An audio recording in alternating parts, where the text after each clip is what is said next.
let us be one, and let us, show solidarity, and, we unite in our call to make it more resounding. At sana mag-resign na si BBM. Actually, hayaan nyo na po na si VP Inday Sara ang maging presidente. Kailangan ng mga Pilipino ng isang taong people-focused, people-centered, at inuuna yung Pilipinas bago ang mga personal agenda or whatnot.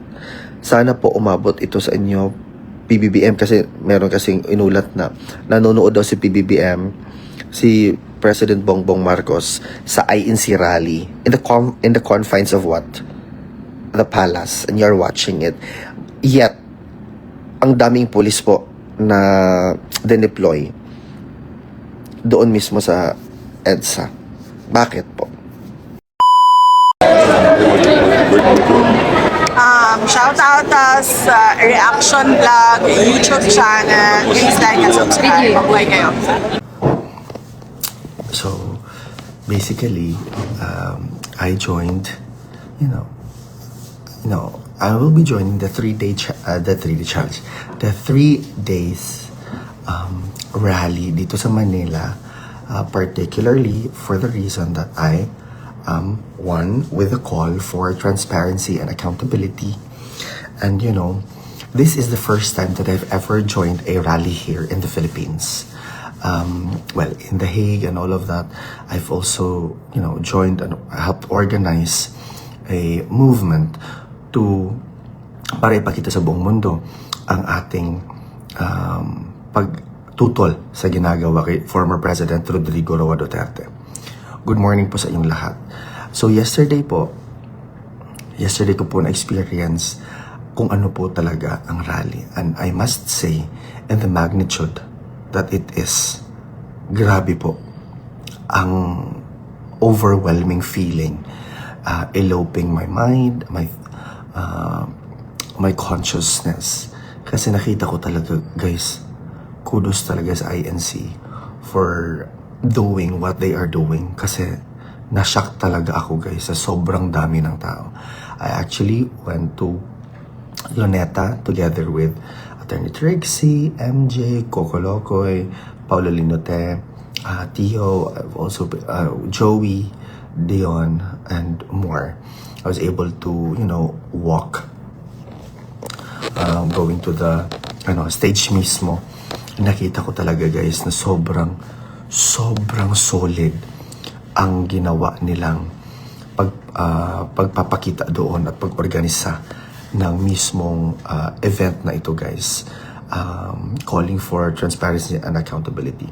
As a person supporting the former president, I definitely am one with respect to the call of ensuring that our government take accountability and action to what seemed to be a rampant corruption happening in our country.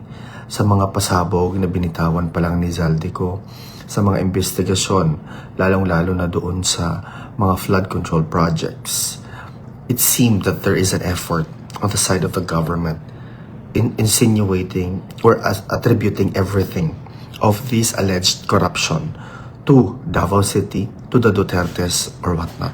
But I strongly refuse to accept the fact that this is definitely, that effort alone is definitely anchored on propaganda, a demolition job to the Dutertes. Pero ang mga tao po talaga nakita na ng mga tao actually kung ano ang katotohanan, mga kababayan.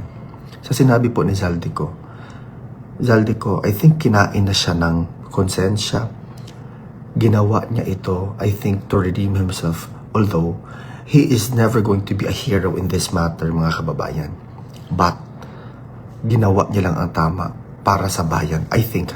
But that does not remove him from the reality that he is one of the few individuals who has, done a great role operationalizing what seemed to be a massive corruption with respect sa pera ng kabanang bayan. Nakita ko doon, guys, pagpunta ko sa Luneta, ang mga tao, although they are already tired, they were already tired. Patuloy pa rin ang pakikiisa, patuloy pa rin ang alam mo yon, being one with respect to the speaker. I was able to hear Senator Rodante Marcoleta address the crowd.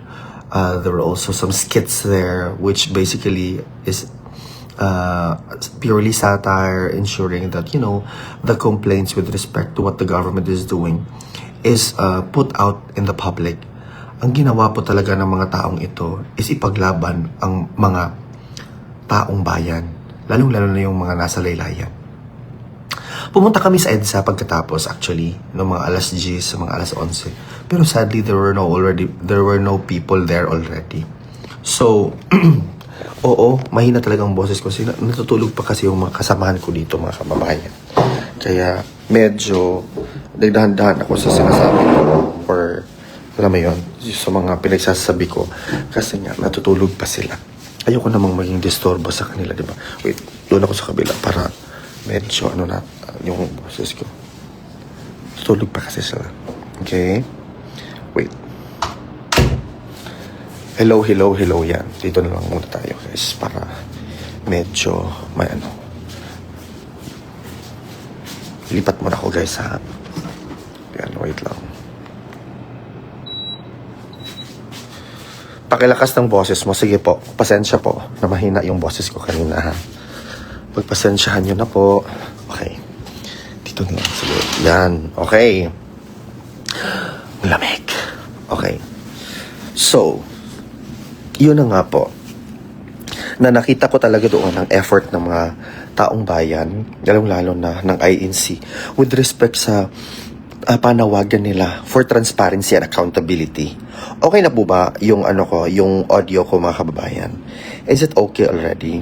Or is it still mahina pa po ba? Kami solid person. Blessed morning po sa inyong lahat. It's a Monday.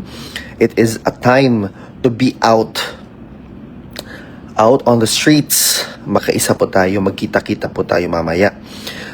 Saan na kaya si Sergeant Guteza? Yun, itanong natin yan kay Auntie Claire kasi parang trigger siya doon sa what seemed to be a question. Parang sinabi lang ni Mama Lutikia, pero she responded in a manner that already revealed to the entire public what kind of a person she is, knowing that she is part of government, and for her not knowing information such as this, it's already telling. So yun po, tanong natin yan, okay? Tsaka nakita ko din, guys, ako talaga nung pumunta ako sa rally, ang napansin ko talaga, ang nag-worry talaga ako is how are they going to solve the mga basura na parang nabuo doon sa, alam mo naman yung mga tao nagtatapon ng basura or ganito ganyan. Yun yung nakita ko talaga. I was just observing anong mangyayari sa mga basura, ganito ganyan. Pero mga kababayan, sabihin ko lang po sa inyo, I was really amazed kasi pagkatapos mismo ng rally nila, let's say for example, they already call it a day or whatnot, talagang nilinis nila yung lugar. Nilinis talaga daw nila ang lugar. Hindi daw, nakita ko kasi nilinis talaga nila, ensuring that the garbage are going to be collected, put into a proper put into a proper location for efficient disposal, ganito ganyan. So yun po ang iniisip ko, na talagang nakikiisa ang taong bayan sa panawagan na somebody needs to be accountable with respect to what's happening in our country right now. Most especially that there are already, mga pasabog, and there's already a evidence with respect sa mga kabulastugan na ginagawa nila para doon sa kaban ng pagkukuha ng pera sa kaban ng bayan.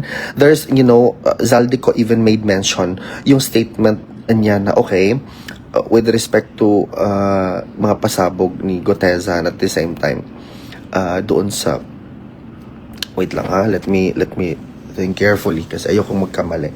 With respect doon sa mga DPWH boys that they already amassed they only amassed 25 billion, but apparently the number is wrong. The real number is 56 million, and napunta lahat daw ito kay Speaker Martin Romualdez and the President Bongbong Marcos. This is coming from a person who has a first-hand knowledge of what's happening. Talagang siya po along the way. Itong taong ito is very close to what's happening sa lahat ng mga transaction and processes. So, mga kababayan, talagang sobrang matutulog ka pa or gising ka na? Yeah. Gising ka na? Later or matutulog ka pa? Pwede. I will just go out. Sige lang. Because I'm discussing kasi something. Go. So, I am actually living with Paolo, Joey, and also Tio is here. So, I don't want to, they also want to relax kasi guys or whatnot. So, I don't want to. Kasi maaga talaga ako nagigising guys. Like, very aga. And yeah, going back to the topic, we are talking about billions here ha. Hindi millions. B as in literal na B, kababuyan na ginagawa nila with respect doon sa pera ng taong bayan. Billions, in the billions na talaga yung inaamas nila mga kababayan. It's not in the millions anymore. So I think we all need to go out. We all need to support ano ang panawagan ng taong bayan with respect to transparency and accountability, ensuring that we save the Philippines, that we need the Philippines to be led by somebody who is determined to curb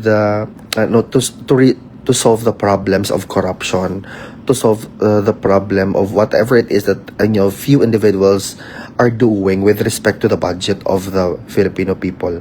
So ito talaga ang pinaka importante na nating isipin. I know that people who are also abroad and who are foreigners are watching this live. I know that you are also closely monitoring the development of what's happening here in the Philippines. That's why I am addressing or talking in English, sometimes in Filipino, because I want all of you to know that the Filipino people are already fed up of what's happening to our country. Na the response with respect to the occurrences of typhoon is very reactive. In fact, when we visited Bacolod, when we visited Negros, it has been 10 days, right now 11 days since the president actually visited the location, ensuring, parang nag-check up lang siya doon na, okay, anong ginagawa niyo? These things should have been done from day one. You should have had a proactive approach, most especially that we are talking about the people.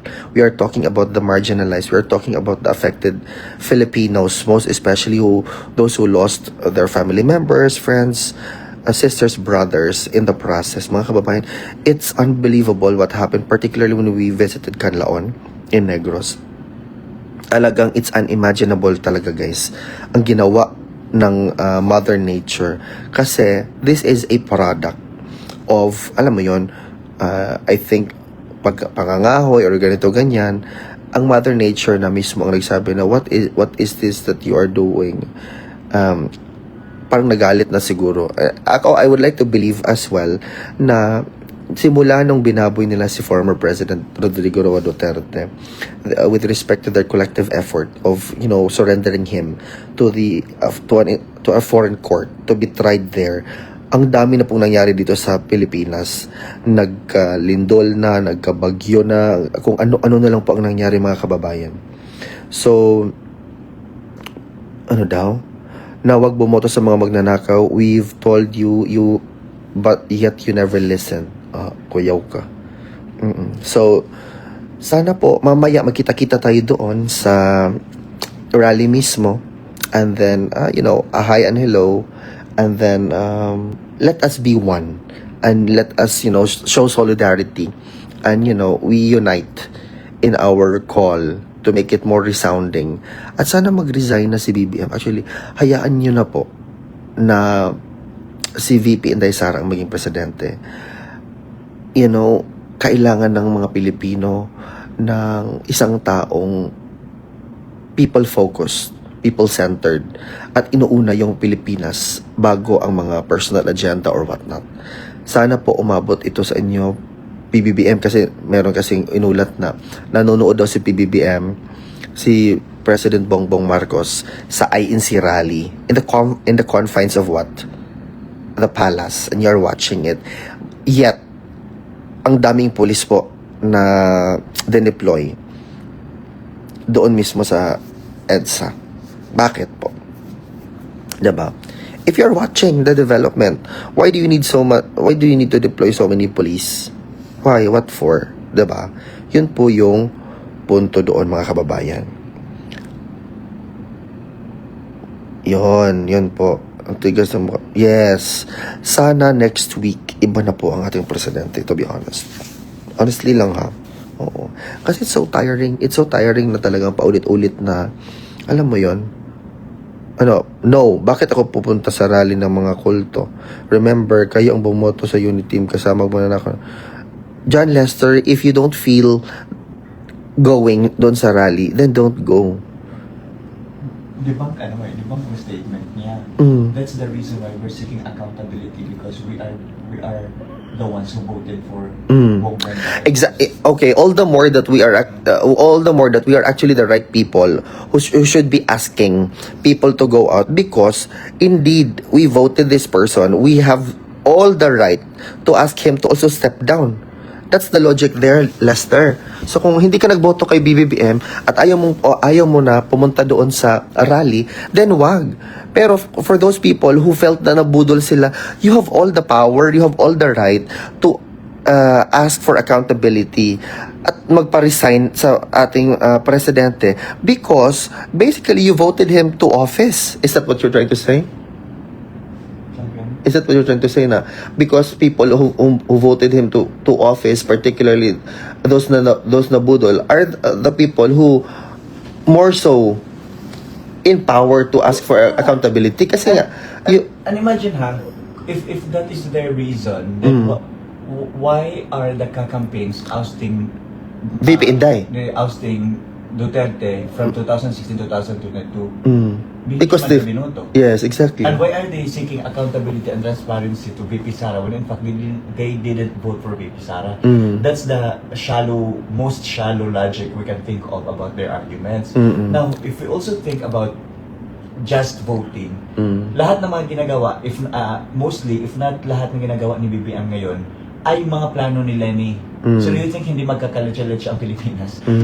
For example, pivot to US. Mas pro-US si Lenny kaysa kay BBM. Pero ang si BBM before, ang sinasabi niya, continuation of what Correct. Oh yes, So exactly. kaya nga, nabudol tayo because we thought na i-continue niya ang ni Tatay Digong. Digong, policies. So ngayon, ang mga policies niya, parang mga policies Complete ni Lenny. opposite talaga sa sinabi niya during the election na, okay, Exactly. Tapos, we were offered a number of platforms, we were offered a number of plans. Number one, to continue the build. So we voted for that person. Dahil kung si Lenny, hindi niya i-continue ang build. So magkakalit-chalit siya ang Pilipinas. Pero yun pala, Marcos is the female version of Lenny Robredo. exactly. So meaning to say, the same outrage ang makikita ng taong bayan kung si Lenny ang naging president. Yes. Worst, maghari-harian pa ang mga dilawan. So wala na talaga. So stupid yung sino yung bobo na yan? Si John Lester. Pero I think parang he cannot hold a good conversation. Oo. Kasi bobo- Parang yun lang yung parang kasi script bobo lang. Bobo ang mga kakamping. Ang mga kakamping, mga one-liner arguments din yung pinapakita nila online. Tapos pag i-debunk mo na, ang dami nilang Pinagsasabi. nilang arguments. Kasi nga, their principles are negotiable. Kung sino yung mas malaki ang offer, doon sila. Yes. Unlike us. If you are advocate for good governance, regardless of the person, regardless of who is in power, you seek good governance. Hindi Exactly. yung just because kaalyado nyo, automatically good Exactly. governance. That does not exempt them from the, how do I say that, the feedback or ano ba yung makita ng tao na hindi tama. Courtesy feedback. Yung dapat sabihin mo. Pero hopeless, kasi yan, it's a hopeless, tawag dyan? Case? Case kasi yung mga kakampings. Kasi ever since in 2016, ganyan talaga yung utak nila. Wala yung Righteous, character no? Very, development. very righteous yung atake ba na? Oh, wala yung mga Okay. character development. Alam nyo ba, may isa akong kilalang kakamping. Pag nagpa-party kami, tumatakas, hindi nagbabayad kasi pobre. Yun yan. Pangalanan ko na. In this morning,